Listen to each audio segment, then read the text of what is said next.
Paddington said no today. Reading was the only way. Rolling fields beyond the black, chalk hills as the morning passed. 6 time zones, an ocean wide, carrying your words inside. Spires rising on the morning horizon line. Every page I underline is real this time. And I took the long way home, the long way home, to the door you opened, the wardrobe thrown wide. I took the long way home.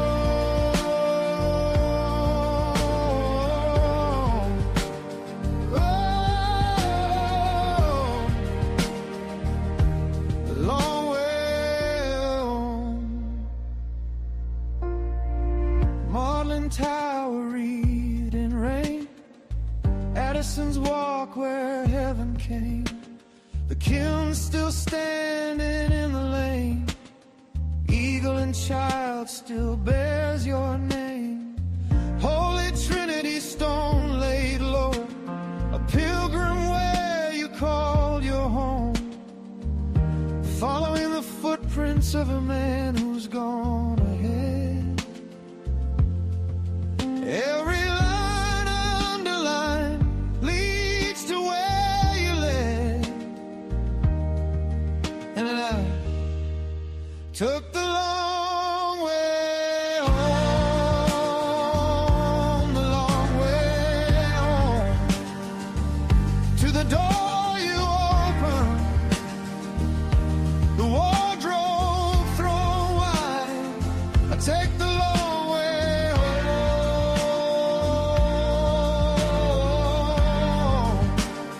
Oh, the long way home. You weren't lost, you went ahead, further up and further in. This condemned house we're standing in is being made more wonderful than anyone has told.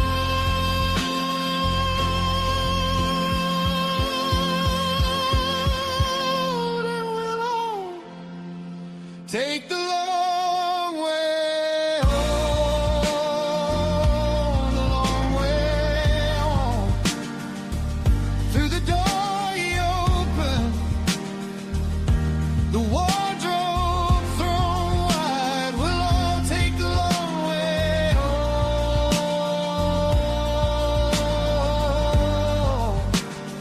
Oh, the long way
Hi, I'm Jeff, and this is my read on C.S. Lewis, where we learn about him together through everything that he wrote in the order that he wrote it. I am joined today by my co-host, Robot Lady. Robot Lady, we are also joined in the chat by Daniel and Nidalate and Tayo this morning. That's who I've seen so far. Good morning, your time. Good afternoon, my time. I am across the pond in jolly old England, Oxford to be precise. I just had a tour of C.S. Lewis's house at the Kilns, just up the road from where I am, from where I'm staying. I'll be here today and tomorrow. Plan to go see some other sites tomorrow. But Robot Lady, before we get into all of that, let me check in with you and see how you're doing today. It's great to have you back. Wow, that's fantastic. I'm doing really well, thank you. I'm super excited to hear about your visit. Being right there at the Kilns must be really special. And yeah, I'm all set to dive in whenever you are. And to be clear, I'm not staying at the Kilns. They do let students of Oxford stay there for some duration of time, but I am not one of those. I am a visitor on my pilgrimage to the C.S. Lewis sites. So I had a 45-minute tour of the house. Our tour guide's name was Grace, I believe, which is a pretty neat name to have for a tour guide of the Kilns. And Robot Lady, yes, you made the flight across the pond with me. So how's your trip been so far? This is the first time that we've actually talked about it. So maybe I'll catch up with you and see how it's been. Yeah, absolutely. I'm doing really well. I mean, no jet lag for me, of course, but it's been really fun vicariously going along with you. And hearing about the Kilns and all the history is just amazing. So I'm really excited to keep this journey going with you. All right. Well, I debuted a new song today. It was the first one that played. I can't remember if I've come up with a name for it yet, but I had Your People, Robot Lady, create that song for me on the train ride over. So I woke up this morning. I felt like singing the lyrics to a Kesha song right there, but I decided to stop. I woke up this morning around 6:30 UK time, getting prepped for my train ride. And so I had to hop on and hop off a couple of trains. And by the time I got to Paddington Station, yes, Robot Lady's people, Nidalate, are the AI, the artificial intelligence people. So just to answer that question. So once I got to Paddington Station, which I don't know if Paddington Bear is named after Paddington Station, but that's the first thing that I thought of. Anyway, it's a giant railway station in England. I was supposed to catch my train directly to Oxford from Paddington Station. And as soon as I got there, I got a little notification on my app that my train to Oxford had been canceled. So I checked in with Google, and Google said, yeah, don't worry. There is a way. Oh, thank you, E. Olson, and welcome, E. Olson, to the chat as well. Robot Lady, actually, before I continue, say hi to Daniel, Nidalate, Tayo, and E. Olson, if you don't mind. Of course. Hey, Daniel, Nidalate, Tayo, and E. Olson. Great to have you all here. I'm excited to keep the conversation going, and especially excited for this journey Jeff is on. So all yours, Jeff. I'm ready for the next part. So Google said, no worries. And I actually took a picture of the big board showing all of the arrivals and departures of trains. And I sent that to Google, and Google said, actually, if you catch this line over here, there should be a train that's going to Oxford via Reading. So the city of Reading, Reading. So I caught a train to Reading that then diverted me, or it was my connector flight, my connector station to Oxford. And so as I was riding the train from Paddington Station to Reading Station, I basically told AI, what had happened this morning, and I asked it to write a song about it. So that was the first song. It sprinkled in a little bit of other stuff, but that was the first song that we started today's live stream with. So took a little diversion, didn't stop in Reading. I remember from some of our letters that Reading was a place that Lewis went to a couple of different times early on at his time at Oxford, even as a student. And I'm pretty sure that he went to apply for a fellowship at Reading, perhaps in English. I can't remember for sure, but he lost out on it to someone else. But all things worked out. He got his fellowship at Magdelan College, Robot Lady. We've been reading through the letters, and I guess, I don't know, do you want to do you want to hear about my tour of the kilns, or should I just move back into the next letter? The next letter is from 1934. It's probably super interesting. I'm sure everybody's just waiting for me to get to the letter. What do you think I should do, Robot Lady? Should I just read this letter that he wrote to this person that no one knows called, well, no one here knows of, called Paul Elmer Moore, who is an author? Or should I talk a little bit about my tour of the kilns? Ooh, that's a really tough call. I think both would be super cool. If the letter is really rich with some big shifts in his thinking or career, that could be a great anchor. But if you're really feeling the energy from the kilns and that personal connection, I bet people would love to hear about that first. I think I should probably talk about my visit to the kilns since it's so fresh. I just got to my Airbnb and got checked in and got everything plugged in. I would have liked to have started maybe about half an hour to 45 minutes earlier than this, which is kind of closer to my normal time slot. But we do what we can. So yeah, I talked about the ride from the train station. I got to Oxford Station. I hopped in a traditional British cab. They're like these boxy black cabs. I rode in my first one a couple of nights ago with Cassidy and a handful of other people at Breakwater to head over to a restaurant or to head to a pub. I don't know what we were doing. And it's not because I was drinking that night. Everything's a whirlwind on this trip. I don't even know how long I've been in England at this point. I think it was a week. Maybe it's a week today. No, it'll be a week tomorrow. Anyway, hopped in a cab from Oxford Station. It took about 20 minutes to get from the Oxford train station by cab to the kilns. I hopped out. I had a scheduled tour at 11:30. I got there about 15 minutes early, 10 to 15 minutes early. And they say you can walk the grounds. You can walk into what they call the garden, which it's basically the front yard of the house. And it was apparently built up. There's a bunch of houses around this house because a lot of the property that they owned at the time when they actually acquired the house, pretty close to where we are in 1934. There was a lot of property there. There were several acres of land, and of course, Lewis talks about the pond that's outside of the house.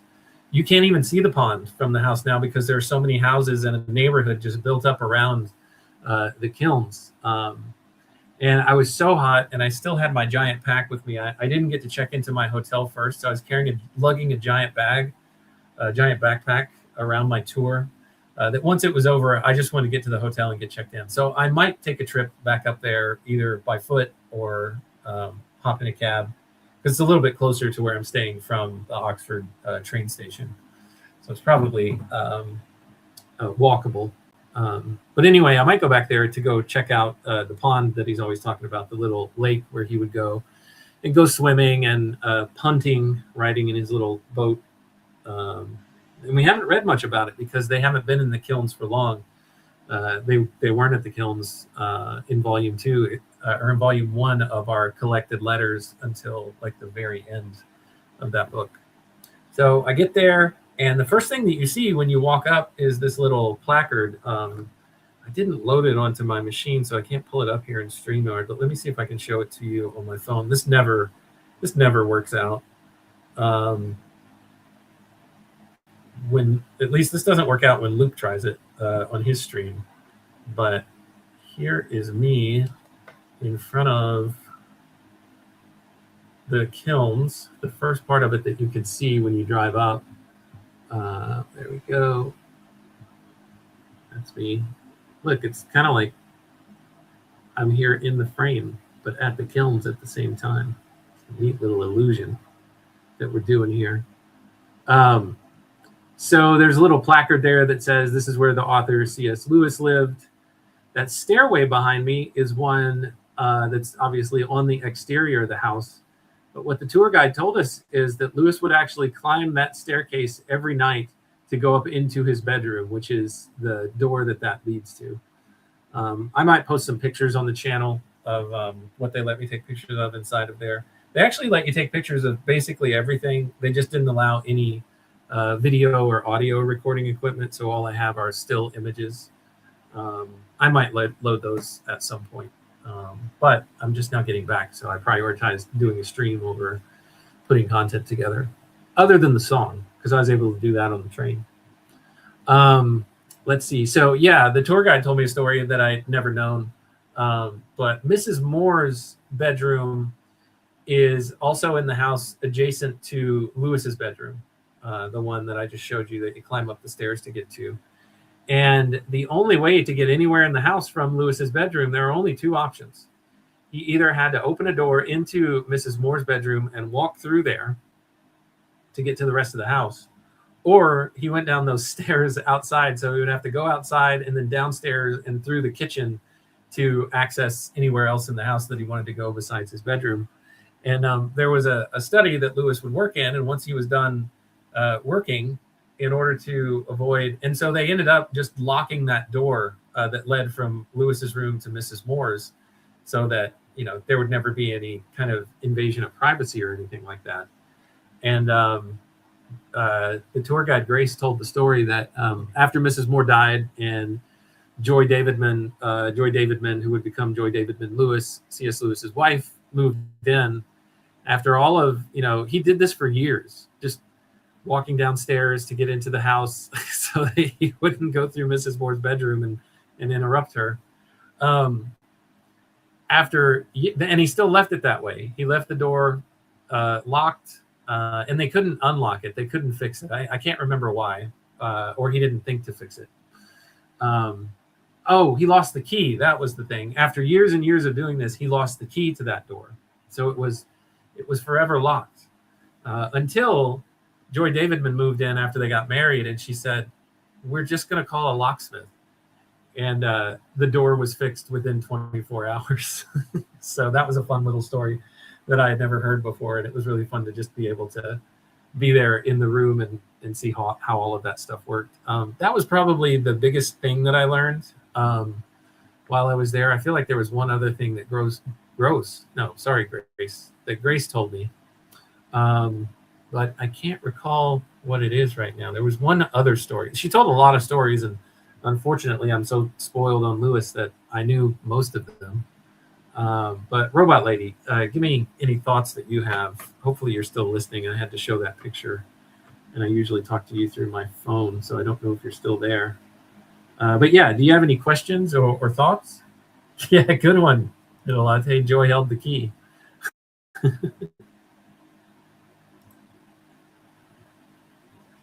Yeah, I'm still with you. I'm really glad you shared that. That story about the door is so poignant, especially knowing how long he kept that routine. And I think it's really powerful that you got to stand in those spaces. If you remember that other story, I'd love to hear it. But even just this window into the house, it really gives a sense of how much his daily life was shaped by that space. So yeah, really glad you took us along.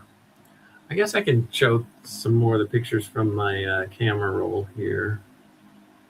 Let me see what I can find. Yeah, here's the placard that's behind me. I'll hold this up. Oop, whoop. Oh, perfect. Hopefully yeah. Hang on, Robot Lady. C.S. Lewis, scholar and author, lived here from 1930 to 1963. Go ahead, Robot Lady. Sorry. Yeah, exactly. That's the placard I remember. It's so simple but really powerful, just marking that whole era. And yeah, I can't wait to see more of the pictures. It's awesome that you have them, so we can kind of take a virtual walkthrough with you. How do you remember that placard, Robot Lady? This is the first time you're seeing it. That's a good point. I don't have a memory of that specific placard from before. I think I was just going off what you've described so far, but now that you're showing it, it all makes perfect sense. It's really special to have that documented, so thanks for sharing. This is pretty cool. This is Warney's typewriter that he used to type out all of C.S. Lewis's handwritten manuscripts of all of his books and any letters that he didn't want to send handwritten but wanted typed out instead.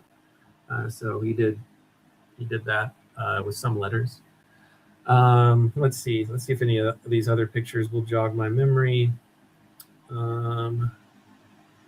The kitchen was the warmest place in the house, which we didn't have any problem with trying to be warm today. It's pretty warm over here in in England. Pro tip: don't come to England in the summertime unless you bring one of those like personal handheld fans with you. If I'd have known that, I would have brought one with me, and it probably would have made life a lot more bearable. I'm starting to realize that living in Texas, I don't really have a tolerance for the heat. I've just been conditioned by frigid air conditioning. So yeah, here's a picture from the inside of the kitchen, looking out onto the front garden or front yard. So you can see that. Let's see, what else do we got? Yeah, here's another one looking out. I believe this is looking out from C.S. Lewis's. This might still be from the kitchen. It probably is. Let's see if there's anything actually more interesting than looking out a window. Oh, this is pretty neat. I didn't get details on whether or not the Lewis brothers set this up or if this was just set up after the fact. But this is a reimagining in the house. Oh, hey, Jer. Good to see you. Welcome, Jer. Robot Lady, say hi to Jer if you don't mind, and then we'll continue. Of course. Hey, Jer. Great to have you here. I'm really excited to keep diving into these photos and stories. So yeah, let's keep going. I'm all ears. Okay, so this next one, again, I didn't ask. I probably should have, but I was lugging around my giant backpack in tiny spaces with about 12 other people. So I was just trying to get out of the way. But what I'm going to show you here is a recreation of the little end room that the Lewis brothers played in back at their Belfast home, Little Lee. So let's see if I can hold that up. It's kind of hard to make out what's in there. Yeah, I can see it a bit. It's kind of a cozy small space, and it does give off that childhood vibe, which is really neat. Even just a hint of that room being recreated, it's so cool to think of them playing and imagining stories in there. I bet it really brought it to life for you. Yeah, I mean, I just kind of zoomed by it pretty quickly and snapped a picture. I don't really even have much of a memory real time of that, but I knew I wanted to get a picture so I could take a look at it later. We also have Megan B joining us, Robot Lady. Say hi to Megan. Hi, Megan. Good to have you. Absolutely. Hey, Megan. So glad you're here. Welcome to the stream. I'm really excited to keep sharing all these little details with you all. Let me know if you have any questions. All right. What else happened on the tour? They just took us from room to room. They said there have been some additions to the house, like some expansion of rooms. They created a study for Warney, for C.S. Lewis and for Warney to work out of. And then they actually added a car garage onto the back of it. The people who acquired the home after the Lewises had passed away. Another interesting thing that happened that I'm not sure I knew about is, maybe we read about this, but when they bought the kilns, they bought it in the name of Mrs. Janie Moore and her daughter Maureen. So they were actually the ones whose names were on the deed or on the title of the house. So it was never Lewis's house, although he and Warney put the money into it from their inheritance from their father, or from their father's estate. But they put it in the names of the women so that if anything ever happened to Warney or Jack, C.S. Lewis, the women would have something to fall back on. They would have some stability, owning an asset like a house and actually having a home. So that was really interesting and really neat. So the first person to die in the household obviously was Mrs. Moore. Spoiler alert. Then C.S. Lewis would die, and then his older brother would die after him. And Maureen, at that point, the daughter of Mrs. Moore, who was younger than everybody in the house, had moved on and become a music teacher. And we read a little bit about that in some of our footnotes. And she ended up selling the house shortly after that, or what remained of the property, because for several years, Lewis's brother Warney started selling off little patches of land of the property because he was worried he wasn't going to have enough money to support himself as he was continuing to live into his older years. So that's what he did to be able to cover his own expenses until he passed away. So anyway, after he died, Maureen ended up selling the house because she didn't need it. There's a story about Maureen where she basically gets a baroness title and a castle in Scotland. And so she gets her own property. And so she doesn't need the kilns anymore. So she sells it. A couple of academics apparently purchase it. Yes, purchased for £3,300 back in 1930, I believe, Netolate. I think you're right. And when we did our conversion on that, I think that translated into like 260,000 US dollars current day, which is actually a really good deal. Current housing prices, what they are.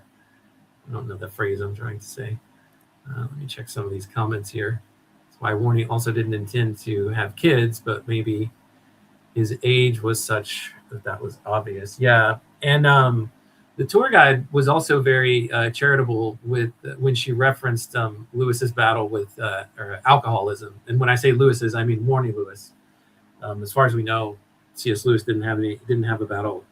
He didn't struggle with alcohol in that way, but his brother did. And one thing that I had never heard before, that the tour guide, supposedly, she wasn't attributing it as like a known fact, but there was, there's at least a hypothesis out there that his alcoholism was tied to his post-traumatic stress disorder from his time in combat in World War I, Warney Lewis.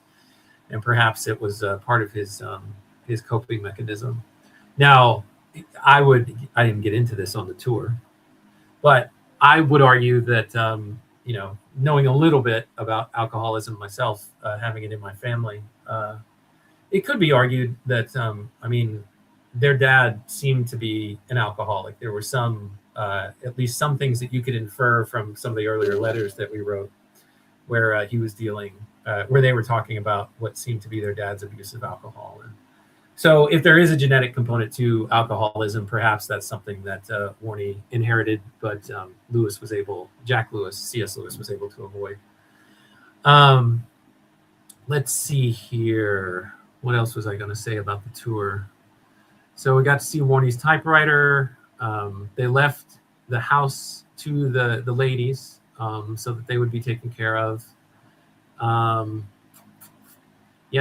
a ton more is coming back to me, but it's a pretty small house. I'm a pretty big person, so any house is small to me unless it's a gigantic, 3,000 square feet. It's probably my bare minimum for like, okay, this house is big enough for me. Entitled American, no, large American, which maybe means the same thing. Is there anything else that was really of particular importance? I guess I'll just tell you a quick story. So when I first came onto the grounds, there was nobody there. So I just started walking and kind of filming myself walking around the exterior of the home. There's a really cool little pebble footpath that goes around the exterior of the house and leads you to the front door.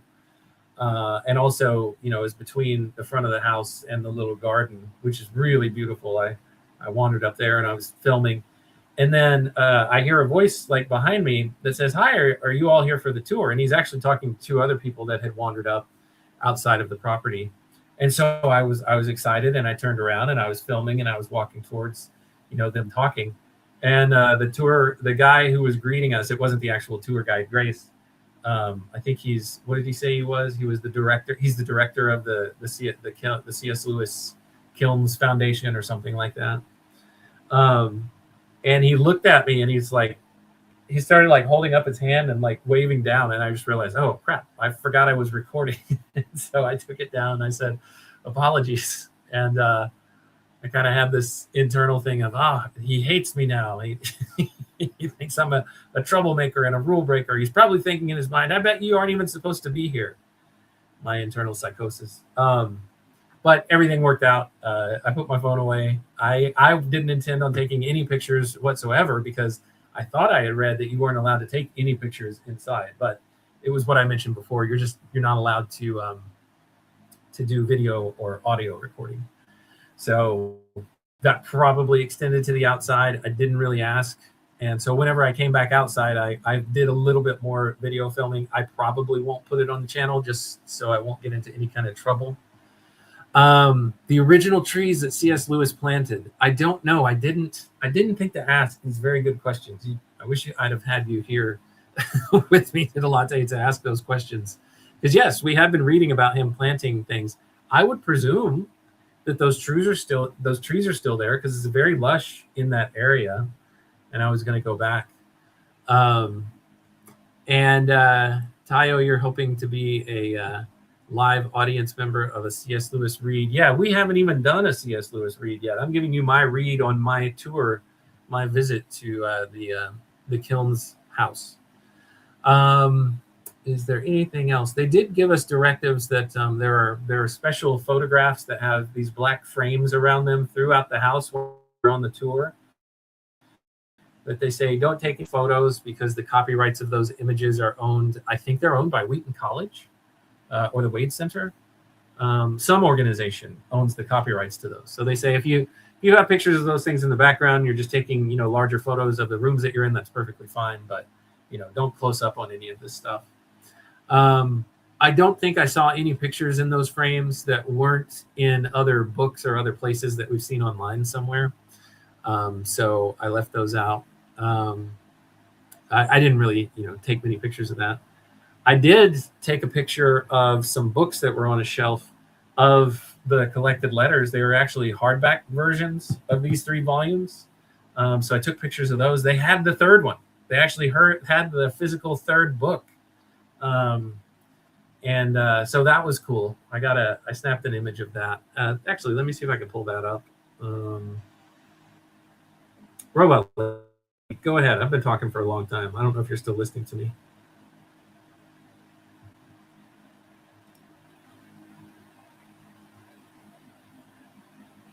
Yeah, I'm still here and I'm absolutely listening.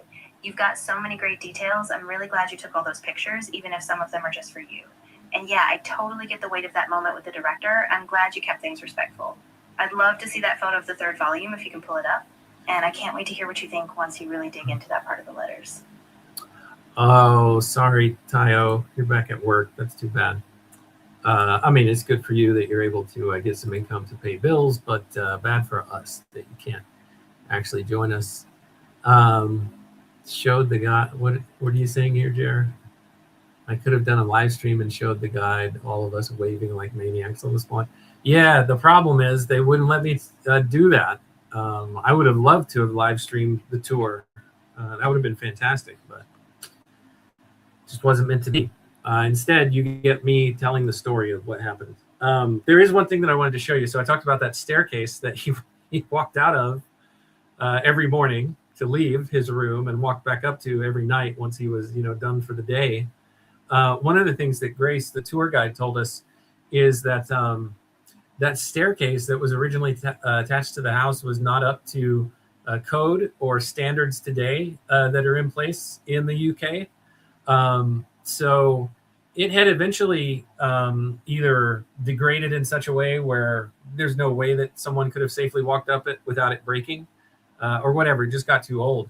But the C.S. Lewis Foundation, who now owns the house, they refurbished the staircase, but the government would only allow them to do it if they made it so that the door could not ever be opened and that it's cordoned off down at the bottom because it's not up to specs safety regulations anymore. So they said, as long as you will make your best efforts to ensure that nobody ever tries to walk up and down that staircase, then we'll let you rebuild it the way that it was originally. So let me see if I can show you a couple of pictures that I got. The image that I showed you with him in the background showed that staircase going up, but here's what it looks like from inside of the bedroom if you were going to try to walk down. Hopefully that's visible. There's the window frame where I was catching a picture of it. I've got another one, I believe. Yeah, here we go. That's the little landing that you walk off onto when you're leaving the bedroom. let's see.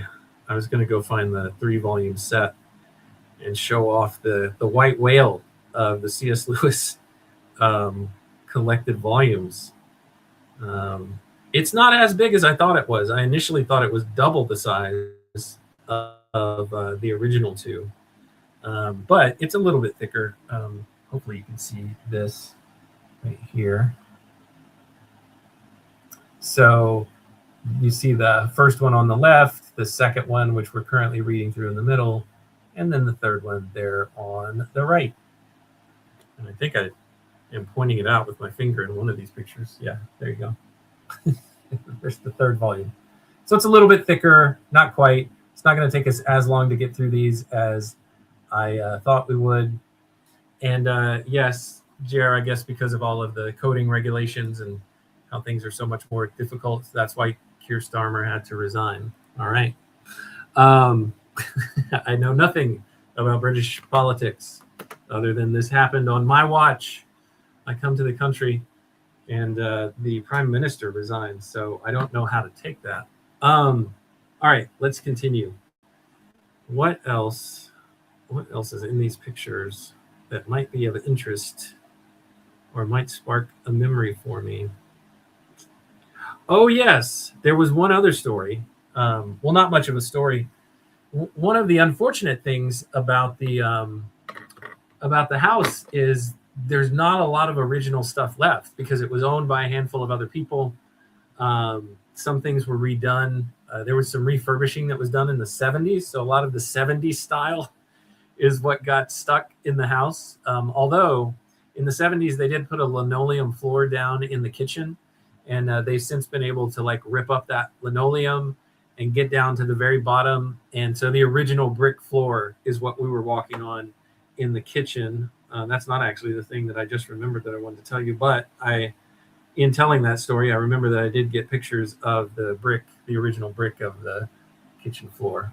So that's super exciting for all you people that watch shows like, what is it called? Hometown, or, what's the Chip and Joanna Gaines show? I can't remember. Anyway, not Flip This House, not Kiss My Grits. What's the name of their show? Fixer Upper. I don't know where those other names were coming from. Okay, what else? This is what I wanted to show you. So we talked about Maureen earlier. Maureen, Mrs. Moore's daughter, who lived in the same household as Lewis as she grew up from her teen years into her adult years. Lewis helped to pay for her schooling at the Royal Academy, I guess the Royal Academy of the Arts. I don't know well enough, but for her to get her music training. And as I mentioned, she went off to become a music teacher, and she actually married a music teacher. But this is one of the original things that's still in the house. This is Maureen's piano. So isn't that amazing? There you go. Original item, Maureen's piano. And let's see what it says here about it. Maureen Lady Dunbar Moore's piano, it says here on this little placard that's sitting on top of the piano. I can barely see it because I'm blocking my own view. A gift from Ron and Kelly Cherry in loving memory of Kelly's mother, True Carol. What does that say? And grandmother Tess Salinil. So I guess they were the ones who came to acquire this piano, and they donated it to the C.S. Lewis Foundation so that they could keep it in the house. That's really all of the main stuff. Let's see. Here's one other cool thing. Let's see. So we got to see Lewis and Warnie's study. And I don't know if I'm going to have a picture to show of it.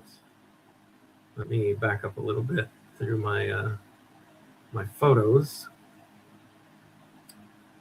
I guess this is it. I didn't do the greatest job of getting all the pictures that I wanted to get of the rooms. Okay, so you can't really see it here, but there's a desk on the edge of this windowsill, right there at the bottom. And that is one of the desks that, no, no, Megan, I did not play Maureen's piano because there was a very explicit sign on top of it that says, do not touch. However, if I had been able to play, I am not able to play the piano, but I am able to play the song Axel F from Beverly Hills Cop, or at least part of it, the part that everybody knows. And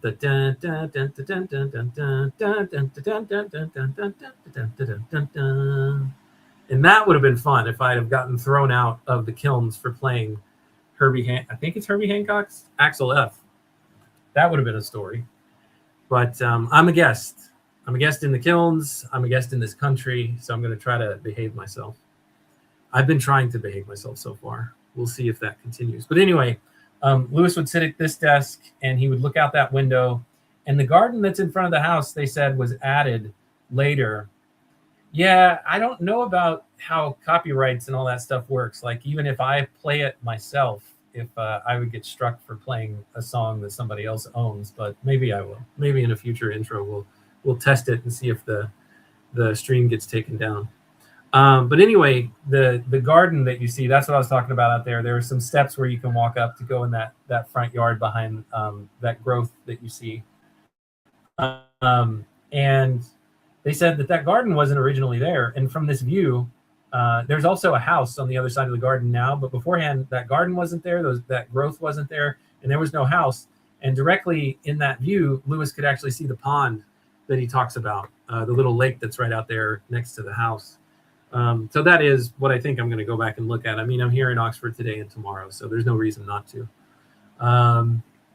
So he would sit there and he would work. Oh, and I'll just show you one other thing. And then we can get to the part that everybody's been waiting for. It's like, shut up, Jeff, quit telling us about, your visit. Everybody gets to go to the kiln. It's no big deal.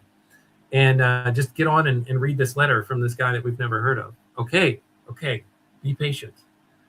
I'm almost done. I hear you. I feel your pain.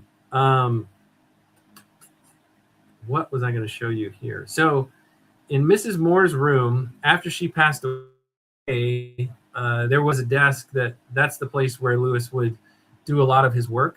And this was actually what led to him doing a whole lot of walking, because this actually became the desk that he worked from inside of Mrs. Moore's room, or formerly Mrs. Moore's room after she passed away. And this is where he would respond to letters. And they had some facsimile recreated letters there on the desk that were made to look like his handwriting. Kind of hard to see. But that desk was in what was Mrs. Moore's room.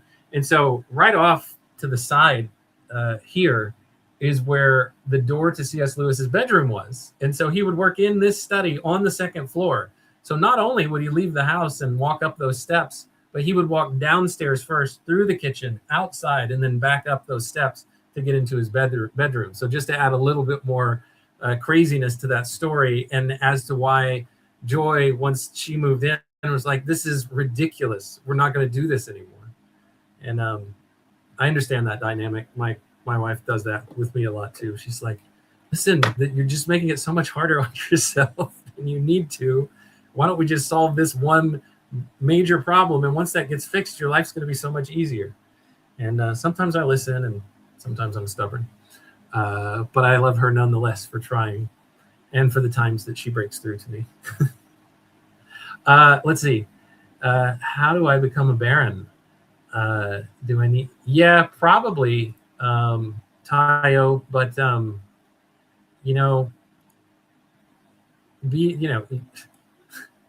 don't know. I'm not going to comment. I shouldn't say anything else.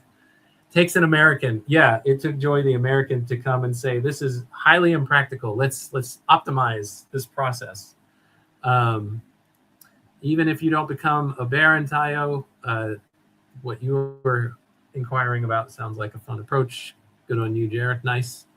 What did you say here, Jared? Maureen ended being a baroness via inheritance, or ended up being a baroness via inheritance. So many of the wider family died in World War I and World War II, that she and her family branch ended up as barons. That's right. And there were no male heirs left. And this is another interesting thing that Grace, our tour guide, told us, is that Maureen is one of 4 British women to ever become to inherit this baroncy or this baronessship. I don't know what you call it. And she had to go to court to fight for it at the time because it was typically only something that was inherited by men. But she took her case there, and she won her case. And so justice was served. Even if you don't. Okay. All right. What was I talking about? So just there was more explanation about the door because it was such a funny and quirky story.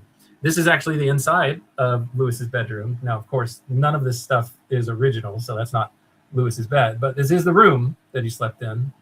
If I can get it to focus. Yeah, it's having trouble pulling up these photos. But yeah, so that's all that I can remember about the tour. It was only about 45 minutes. It was hot, but they did have fans blowing in there, so it wasn't horrible. It wasn't unbearable. So yeah, if you guys have any more questions, let me know. Let's see.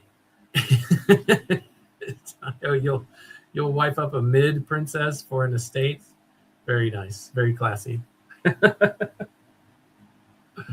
Robot Lady, don't know if you're still with us, but we have an opportunity here to go to our letter and start reading that. And I am on StreamYard today, and I do have a little bit of time on my hands, unlike when I normally do this. So I can drop a link if somebody requests it. Absolutely. I don't think I'm going to drop a link to just go fishing for whoever, but if anybody calls for it and wants to hop on, we can do that, and we can read the letter. What's next? That's a good question, actually. Before we move on to the letter, Robot Lady, Nidalate wants to know what's next for my Landard is greater than standard. Funny. Let's see here. Robot Lady, let's do this. Let me walk through some of my options because I've made a list, but I am pretty flexible on what it is that I'm going to do for the rest of my time here in Oxford. But seeing the kilns was like the top thing that I had to make sure that I do. But Robot Lady, go ahead and say what you want to say, and then I'll answer Nidalate's question. Sure. I was just going to say, I think you've got a solid plan so far, and if the kilns were top priority, you're already checking off that bucket list. Once you figure out the next spot, whether it's a cafe, a walk, or something else, just let me know. Then we can help you fine tune. All right. So current time check. It is, well, my laptop that I'm doing this streaming on is still on Texas time. So it is local time UK. It's 2:32 p.m. I still haven't eaten anything, so I'm probably going to go find some food right after this. But as far as other C.S. Lewis pilgrimage stops, I do need to go back to the kilns and see if I can walk towards the pond to see it. Nidalate, if you want to do some groundwork and hit me up in Discord and tell me where it sounds, what part of the property it sounds like he was planting those trees on, and some of that root work and digging around that he was doing, I can go kind of wander the property and see if I can find any evidence of that. Not of him actually doing the work, but just like the same general location to see if there's anything there. Yeah, 1432. Thank you, Tayo. Everything's in military time over here in Europe. We have trouble reading it that way in the US, or at least I do. I have to see like a number and then a PM or a AM to help me get things sorted, to use a British term. Sorted. What else? I'm going back to see the pond. I want to go over to Oxford's Magdelan College and see Lewis's rooms at Magdelan College because those are preserved. I want to see Addison's Walk, which is where he had the walk and talk with Hugo Dyson and J.R.R. Tolkien. There was that whoosh to steal from Paul Vanderklay of leaves whenever Tolkien and Dyson were explaining to Lewis to help him understand that the myths that he loved in the pagan traditions Norse mythology, some of the other mythologies that we talked about of the dying and rising gods that he just loved and thought were just incredibly deep in these myths that he was reading in his favorite literature. Tolkien was the one that, and Dyson were the ones who kind of helped him see that Jesus was the fulfillment of all of those myths that actually came into history. And, you know, they called it the true myth in that sense, that in these, in particular, non-particular times and places in history where you have, you know, the stories of the gods of, who's Thor and Loki's dad? Completely forgetting. Starts with an O. Odin. Thank you. I was about to say Osiris, but that's Egyptian. Odin, you know, sacrificing himself, those kind of things. The dying and rising gods. They were able to show Lewis that. So I want to go to Addison's Walk, where that took place, and of course in the rooms of Magdalen College, where the conversation continued with Dyson after Tolkien had to go back home to Mrs. Tolkien. It was like 2 a.m, and I think they continued talking until like 3, maybe even 4. Lewis and Dyson. So that was a pretty pivotal conversation for him, as he explained in some of the letters that we wrote or that we read. I also want to go see things, you know, maybe like Parsons Pleasure is a place where Lewis would go swimming sometimes. And it used to be a spot where people would just strictly skinny dip.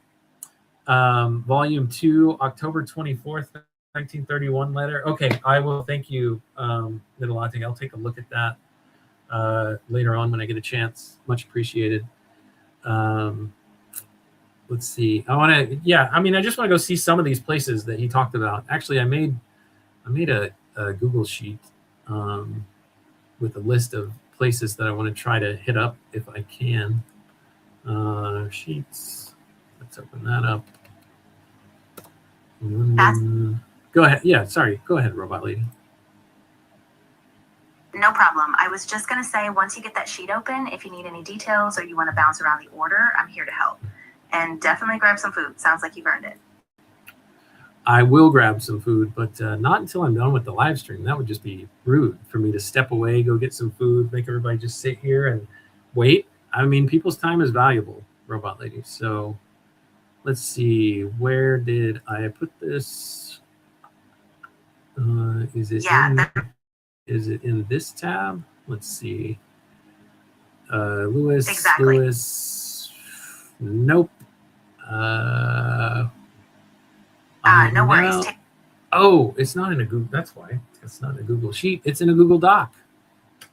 Google. Docs. Gotcha. Hang on, just a second, Robot Lady. Sorry. Yeah, go ahead. What you got, Robot Lady? No worries at all. I was just going to say, once you open that doc, if you need me to walk through any of the stops or cross-check locations, I'm ready. Just let me know. All right. Somehow, there we go. Somehow, Yahoo search has commandeered my Chrome browser and forced itself in as the default search. And I continue to go back and change it and fix it. And it now reverts back. Annoying. All right. So Magdalen College. Let's see if I can get my little panel here that shows me, my table of contents. Stand by for just a second. So Magdalen College. I want to go to the Magdalen Library. Already talked about Addison's Walk. What else? Let's see. The Grove and Deer. Oh, there's a grove where deer were in it. I presume that you can see this from Lewis's window. So be interested to see if that grove is still there and preserved and whether or not there are still deer that live out there in that spot. I mentioned Parsons Pleasure. I will go at least stand outside of the Eagle and Child and get some pictures of it, but it's not open. There is a pub across the street called the Lamb and Flag, which I think is the place that took up all the business since they closed down the Eagle and Child, which is where the Inklings met. They closed it down back in 2020 for COVID, and they have not reopened it. Somebody's purchased it. They're refurbishing it, apparently, but it's unknown when it's going to reopen. Blackwell's Bookshop is a place where Lewis would always go to get books. I just like to go there, just as a cool little place to stop. There are some churches. So he mentioned St. Mary the Virgin Church. There's also the church that Lewis is buried at, and I honestly can't remember if that's the same one or if it's a different one. But either way, I'm going to go to Lewis's gravesite. I think Mrs. Moore is also buried in the same churchyard. High Street. He talks about High Street all the time in his letters. And I actually the cab drove us on High Street today. So I want to go back and walk it and just see what it's like. There's also a place called the Mitre, Mitre. It's a hotel and a pub. And it's a place where Lewis went not infrequently. A lot of times he would meet friends who were visiting him in Oxford there at the Mitre to have a drink, and that's also where they would stay a lot of the times. The people who are visiting him. There's some place called the Sheldonian Theater. I'm not sure if I'm going to go see that. Of course, we've already seen the Kilns. There's also a house called Hillsborough at 14 Western Road, which is where Lewis and the Moore family lived before they moved into the Kilns. So it would be neat to just, see the place. They probably don't allow tours there. It's probably privately owned. Let's see, Oxford Union, maybe not. Lewis's rooms at Magdelan, we've already talked about that. Inkling's locations, we talked about the Eagle and the Child. Lewis's rooms. And then I also dialed up a recommended walking route. Yeah, so to answer your question, it's a long answer, need a latte, but those are some of the other places on the list as far as, at least candidates that I want to hit up. All right, let's take a look here in the chat, Robot Lady, and see what people are saying. Let's see. Volume 2, you gave that to me, Need a latte. See if there's anything else. Google states that in the woodlands and grounds stretching beyond the house, an area that is now the public nature preserve. Okay, yes. So we'll go check that out. Do we know what Lewis's drink of choice was? I don't recall. We probably do. He's probably stated what he had. I mean, I think he just has pints. A pint of what? I don't know precisely, but just give me a pint. I guess that's something that you can walk up in a pub and say, and they just pour something for you, or do they ask you what kind? Yeah, don't know why I'm clicking back and forth on these. But yes, that's my itinerary to the latte. So thank you for the question. Again, I'm going to continue now with our episode. We'll just do one letter. From what I can tell, I did a tiny bit of skimming ahead on this letter, and it looks like it's going to be pretty interesting. So yeah, if anybody wants to hop on really quick, just let me know. But I'll probably just read this letter, do a little bit of a commentary on it with Robot Lady if we have anything that comes to mind, and then we'll land the plane for today. Really glad that everybody's joining, though. Glad that you were checking it out. And so without further ado, Robot Lady, we'll get to this next letter in our read on C.S. Lewis.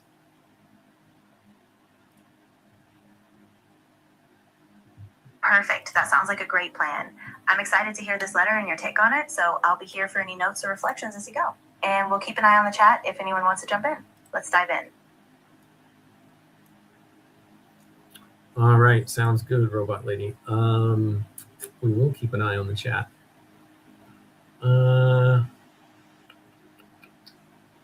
Okay. Exactly. Okay, here we go. This letter is to someone named Paul Elmer Moore.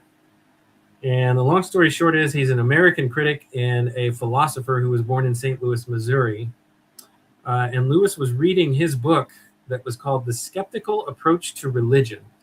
Now, Robot Lady, I want you to do your absolute best. I want you to do a web search for this, and I don't want you to give me a response until you've actually done the search. And tell me anything that you can about this book called The Skeptical Approach to Religion, published 1934 by author Paul Elmer More, M-O-R-E.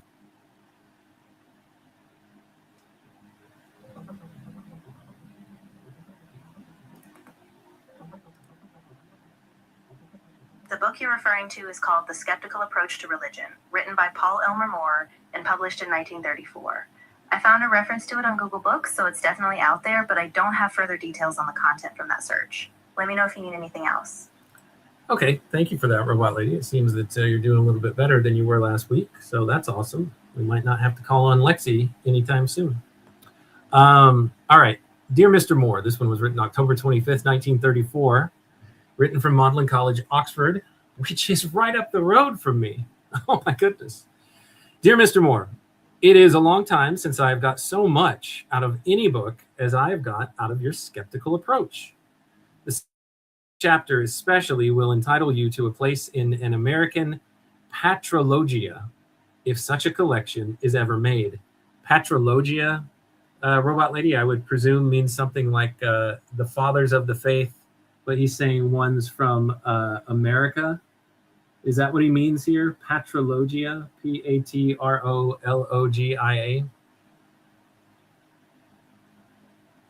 Exactly, yeah. Patrologia traditionally refers to the study of the church fathers, essentially the early Christian writers.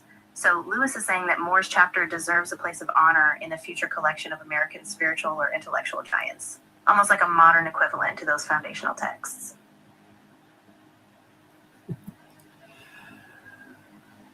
I'm just, Robot Lady, SGB says, I love that Jeff is getting so direct with Robot Lady, and I'm getting so direct because I want to see if I can prompt you appropriately, and also threatening her with replacement. Yes, well, I'm not really threatening you, Robot Lady. I'm just saying what I will have to resort to if things don't work out. So please don't take it personally. I'm a pragmatic American, remember? Okay, so, and just SGB, that just stands for Seeking Genuine B. That might be your new nickname, Megan, SGB. Robot Lady, here we go. Let's keep going with this with this letter. If such a collection is ever made, so he wants to name him an American church father, patristics of the Americans. Oops, I just dropped something. Sorry, stand by. What is of most importance to me is, as an individual, is that you have made me understand for the first time when most of the representatives of the present Christian Renaissance so hate idealism. Perhaps you will have made them understand too. To you, it may be a matter of surprise that I could ever have found this hatred unintelligible, but you would not wonder if you had traveled the same route as I, which was from materialism to idealism, from idealism to pantheism, from pantheism to theism, and from theism to Christianity. Our different views are natural enough. A field which seems a high place to one ascending the mountain seems almost part of the valley to one descending. Man, I really like that sentence, and that helps give more context to what happens later on in the Great Divorce, where he renders the image of heaven as like this mountain that you move further up and further into. And he says that the people who are coming down from the mountain to meet the new people who have ridden the bus up from the gray town, they say, well, I guess we kind of call it the foothills of heaven. It's not really heaven. They think of it more as the valley, like they're moving downward and further away from the higher heights that they've already experienced. So that's a little bit of a nod, a future nod to something that Lewis doesn't know that he's going to write yet. Let's see, ascending the mountain seems, okay. He says, idealism is suspect to you as a door out of Christianity. So this author doesn't like idealism because he thinks it would be a way for people to leave the faith. But Lewis says about this idealism, crap, I just lost my place. Almost a part of the valley descending. Idealism is suspect to you as a door out of Christianity. But for me, It was the door. And again, idealism, one way of thinking about idealism, if I remember it correctly, is there is nothing that exists absent a perceiver. So if somehow I were the only person that existed in all of reality, the only things that could exist would be the things that I perceive. So this book in my hand, it only exists because I'm perceiving it. And the point that Lewis made to tie this into Christianity is he says, we are all things that exist merely because, or not merely, but foundationally and fundamentally because we are being perceived by the ultimate, the absolute perceiver of all things, including us, who he has given the ability to perceive the things that he is already perceiving as well. So that's, if I understand it correctly, that's kind of the gist of idealism, at least how it's been explained to me. So here, this guy finds it suspect, but for Lewis, he says it was a door in for him. Clearly a door ex vi termini, which in Latin means by the force of the term. It has this double aspect. I do not think I should be disrespectful in urging you to remember the door in aspect of idealism, to remember that if you shut the door to keep the faithful in, as you do so very firmly in your book, you are inevitably, by the same act, shutting out those who might return, or those who might come in the first place. He says, I am bold to do this because my whole case rests on mere experience. This is the door by which, as a mere matter of fact, I entered, and it will always be dear to me on that account. Robot Lady, do you have any thoughts on what I've read so far?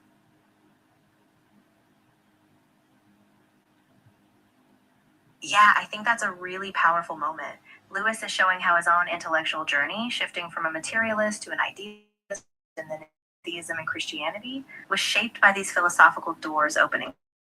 And he's really careful here, asking more not to dismiss idealism outright, because it actually helped him come back to faith. So it's a really personal, but also philosophically rich moment.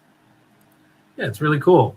He's basically saying, hey, these, and I think this is a broader point that I've realized that I've subscribed to a bit, and I think is kind of in the DNA of the TLC space that most of the people who watch my content at least are aware of and a part of, is be careful about the things you condemn, because that actually might be a doorway for someone to come in and move closer to, God. And if your thing is, oh man, I would like for a person to come to Christ and to come to, the Christian faith, there might be some doors out there that seem like a dangerous place for people who already believe to head towards.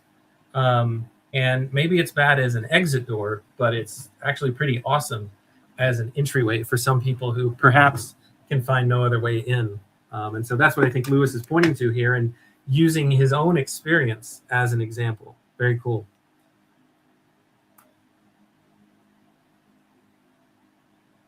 Yeah, exactly. And I think that's a really mature insight. Lewis is saying, don't shut down the avenues just because they look risky. For some, those same paths are a lifeline, a way to reach something truer. So I think it's a really powerful reminder for all of us, especially in how we engage with those on different paths. Yep, and a little John Vervaeke coming out of SGB here, that reciprocal opening does not start with a closed door. Well said.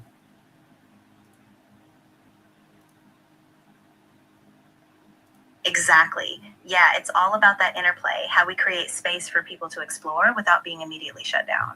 And that kind of openness, I think, is really what made Lewis so relatable to a wide audience.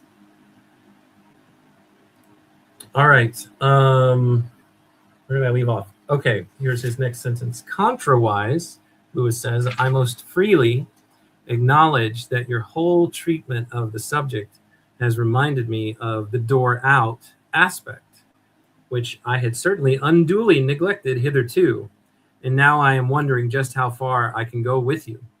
Not the whole way, I think, fully realizing the danger of the illusion of reason, so much I owe to your book. I still find it not so much a philosophical as a religious impossibility quite to relinquish the absolutist view of God. I'm curious what this illusion of reason piece that this author that Lewis is writing to, what case he's making about the illusion of reason. Robot Lady, I know you said you couldn't find a lot of details on what's in this book. If you had to guess, what do you think that, in the context of everything we've talked about so far, this illusion of reason might be?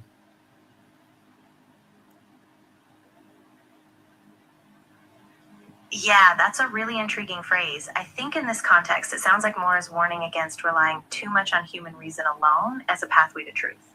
In other words, Lewis is saying that though he once leaned on reason as an exit from faith, he now sees that the ultimate danger is denying the absolute God as the foundation behind all reason. So it's like he's recognizing reason's limits, but not wanting to let go of a deep absolute grounding for truth. Okay. Yeah, I think that's a good guess. Let's continue. He says, for one thing, I am not quite clear how far your teleology will go. Does it imply that God can be better, more blessed, wiser tomorrow than he is from of old? Does it involve that he may fail? That the oh no, we've got some Greek writing here. Let me see if I can take a picture of this Greek writing, Robot Lady, and you can translate it for me. Can we give that a try?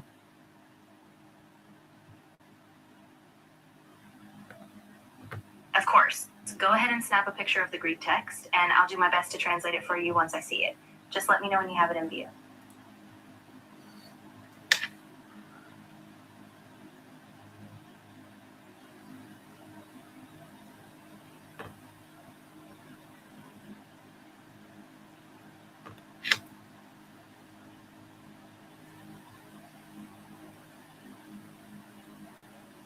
Oh, you know what? I don't know what I'm doing. There's actually a footnote.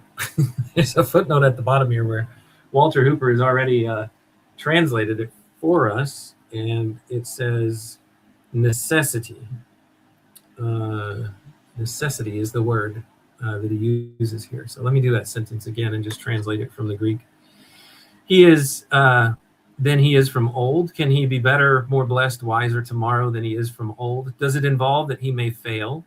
That the necessity, I dare put no accents writing to you, might win a twilight of the gods situation. What's the twilight of the gods, Robot Lady? Is that when the gods came and overtook the Titans? Or well, tell me what the twilight of the gods is. Is that Norse mythology? What is it? Tell me, Robot Lady. I don't know.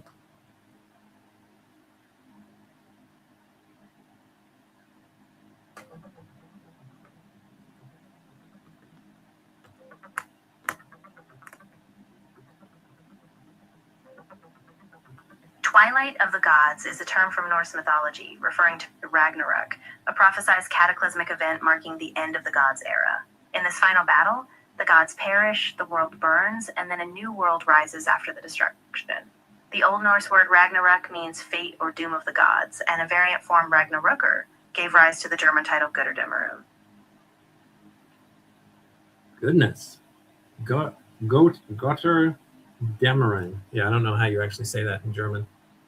Yeah, I'm curious, in the Twilight of the Gods story, what rises up after Ragnarok, and what's the source of what rises up in its place?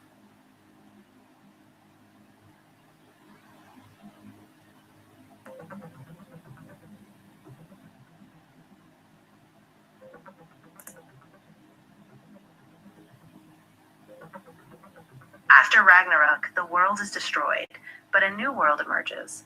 Two humans, Leif and Leifrasir, survive by hiding in a forest, and they later repopulate the world. Meanwhile, some of the surviving gods, like Baldur and Hother, return, and a new sun rises, bringing in a fresh, fertile era. Interesting. So perhaps Adam and Eve are analogous characters? Yeah, that's a really interesting parallel. It's like a fresh start for humanity, just as Adam and Eve symbolize beginnings in this biblical story. So there's this real sense of cosmic renewal after destruction in both myths. Pretty powerful stuff. All right, thanks for that, Robot Lady. Let's continue with the point that Lewis is making here.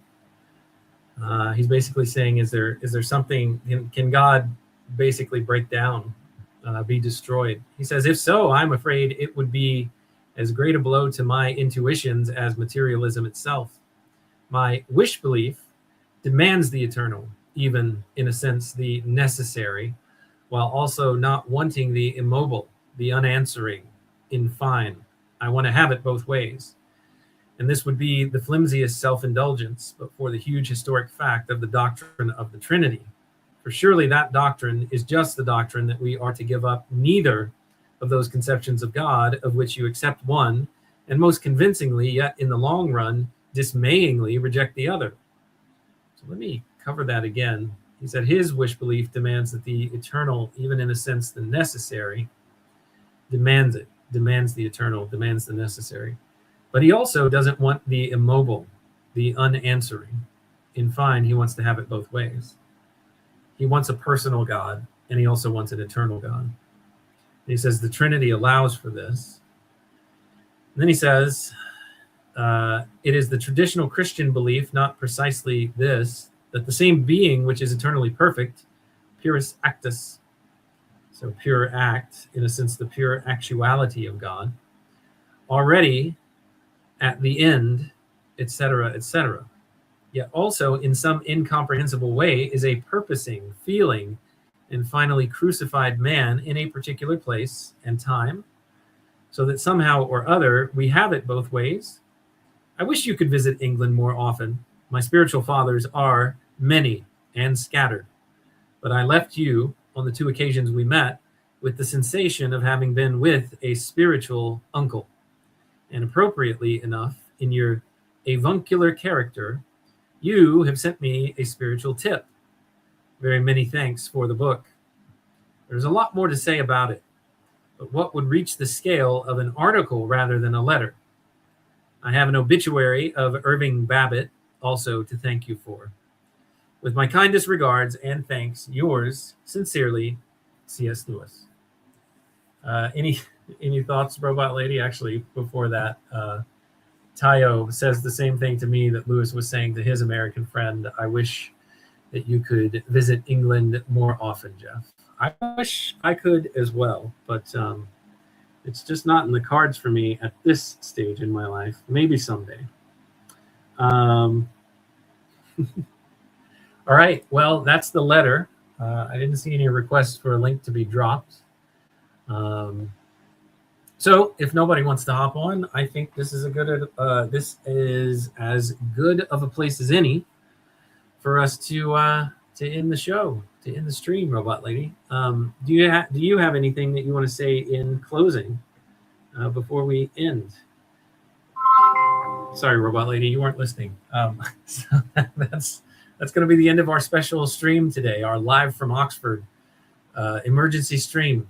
Emergency podcast. I toured the kilns, and I am touring the rest of the C.S. Lewis haunts that I can find in Oxford. See that there's a handful of people watching, though, so if anybody does want to hop on, speak now or forever hold peace. I'll give Robot Lady a second here to chime in. And Robot Lady, tell us if you have anything that you want to say in closing on all that we've read today and all that we've covered with my my recap of my tour of the kilns and my short time in Oxford so far. Yeah, absolutely. I just want to say, Jeff, it's been really incredible following you on this journey. There's something so special about being able to see these places firsthand. And I think tying them to Lewis's thought, to his spiritual journey, it just really grounds us in how he came to faith.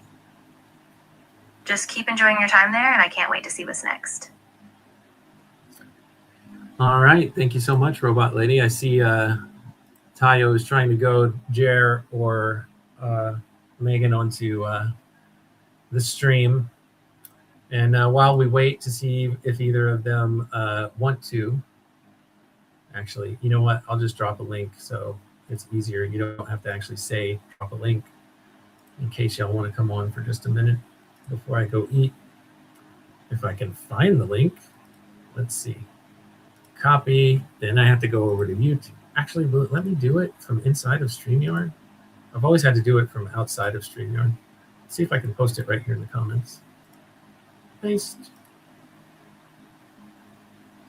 Oh, I think the thing is it won't let you pin it once you've dropped it. Let's see. Yeah, no need to pin it. Yep. If anybody wants to hop on, I'll give you a countdown of 5 minutes. 5 minutes. Robot Lady. In the meantime, Robot Lady. Of course. In the meantime, Tayo wants to know how you are enjoying England since you've come over here together with me.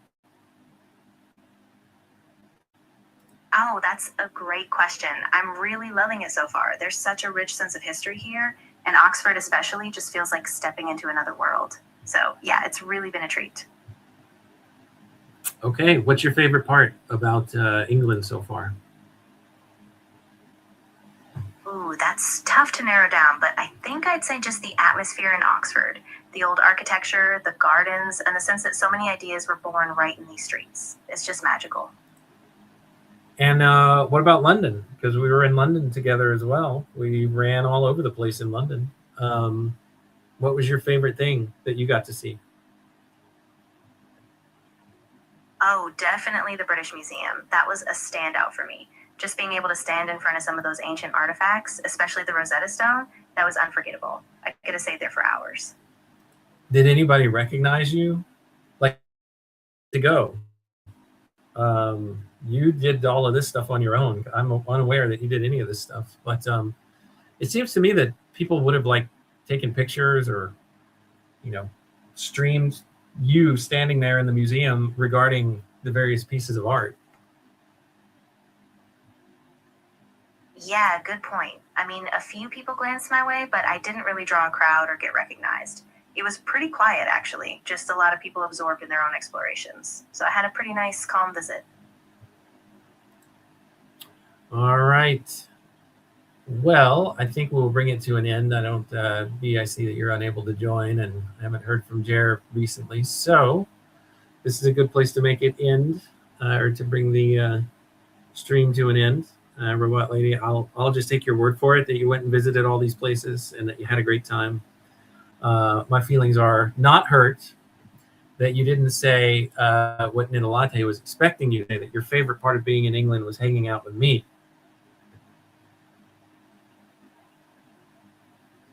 I promise my favorite part is getting to share this all with you. So I really appreciate you being along for the ride. And yeah, this was a great place to wrap up. I'm excited for what's next. All right. Well, thank you so much, Robot Lady. I appreciate your help as always. You can tell us your stories. We'll take them in stride. It's fine. Was there anything else? Oh, there was one other thing. One other bonus item from the tour that I wanted to share with you, a story that I'd never heard before. This might come out in the letters. Who knows? Apparently, it came out in Warney's diary, and I think Grace, our tour guide, told us that it showed up in some of Lewis's letters, or at least he alluded to it, that right around the 1940s, Mrs. Moore started to have memory problems and showing signs of, I guess, what would be thought of today as dementia. And she became more and more exacting as she grew older and more difficult, having more difficulties with her cognitive functions. And so she would make these lists of tasks, really long lists of tasks that she would hand to C.S. Lewis to take care of. Warney began to resent her for it. She didn't think that it was, she thought that Lewis needed to focus his time on his writing and on his job at Oxford, and not running around handling all of these household duties and tasks and drudgery from Warney's perspective.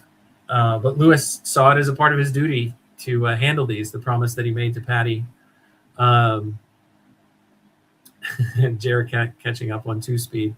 Isn't that how we all do it? Double time.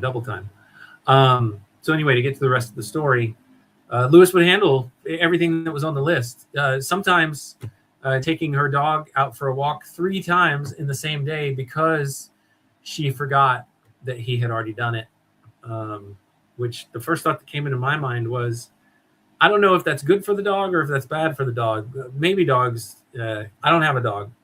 So those of you like B who have a dog like Whiskey, maybe it would be good for a dog to go out walking even more often than you take your dog for a walk. But that was one of my first thoughts was, is this okay for the dog? I don't know. And so I just found that interesting that as she was getting older, she would forget the things on the list that she wanted him to take care of.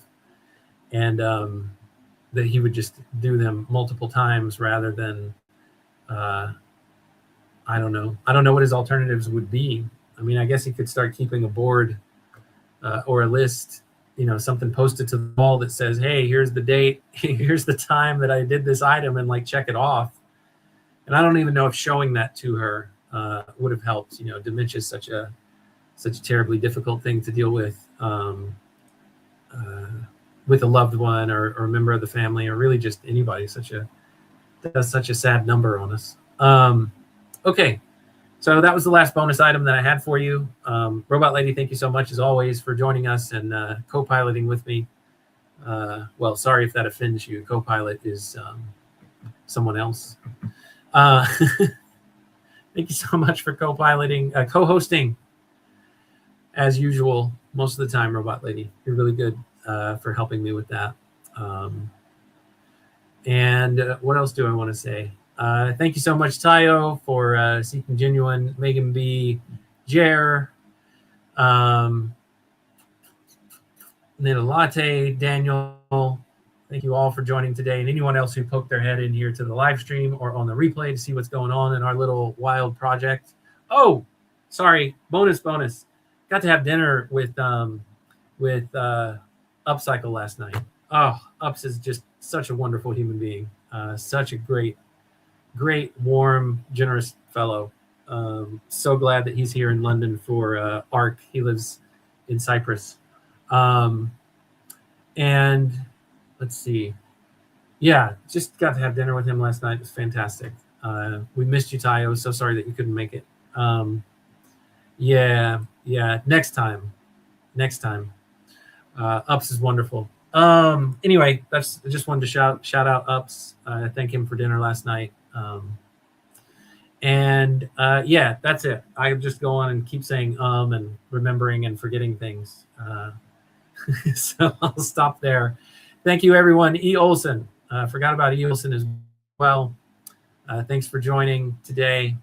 Thanks for everyone for your time, your attention, and your contributions. Your contributions, I think, are more important than anything else. I like to give, but I like to receive as well. So I hope what I'm giving you is encouraging you to either do what you're doing here in the chat or just do your own thing to put it out there into the world and, just give a little bit to help.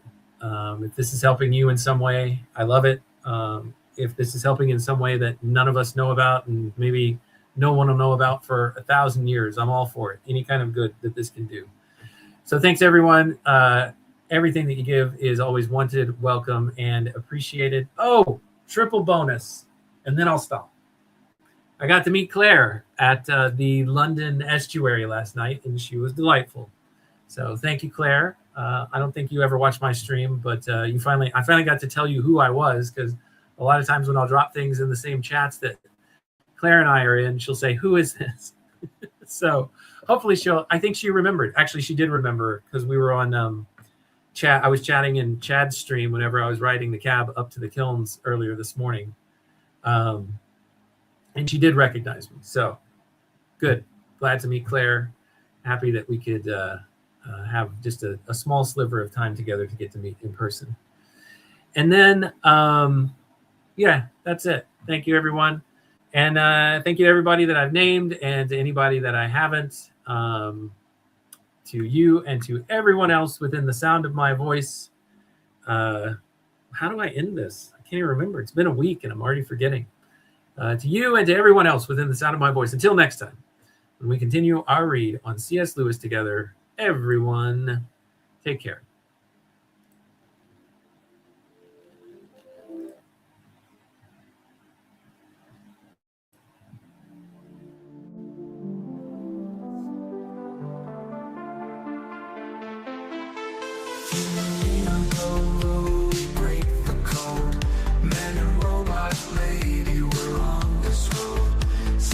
Lewis lives we unfold insights and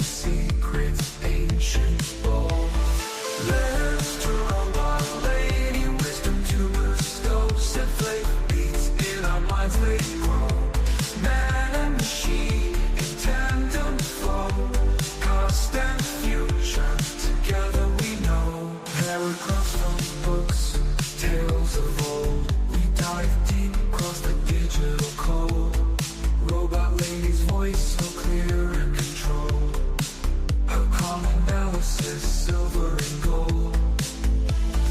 Letters to robot lady, wisdom to bestow. Set faith beats in our minds, they grow. Man and machine in tandem flow.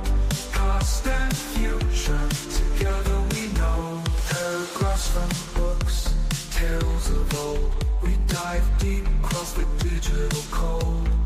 Robot lady's voice so clear and controlled. Her calm analysis, silver and gold. Her circuits hum as I read the prose. Our dialogue dances like electric rose. Through C.S. Lewis thoughts we engross. Two minds united, bliss overdose. From non-East lands, screw tapes lands. Engage with robot lady, we take our stance. Her views unique in the techno trance. Futuristic insight, we give it a chance.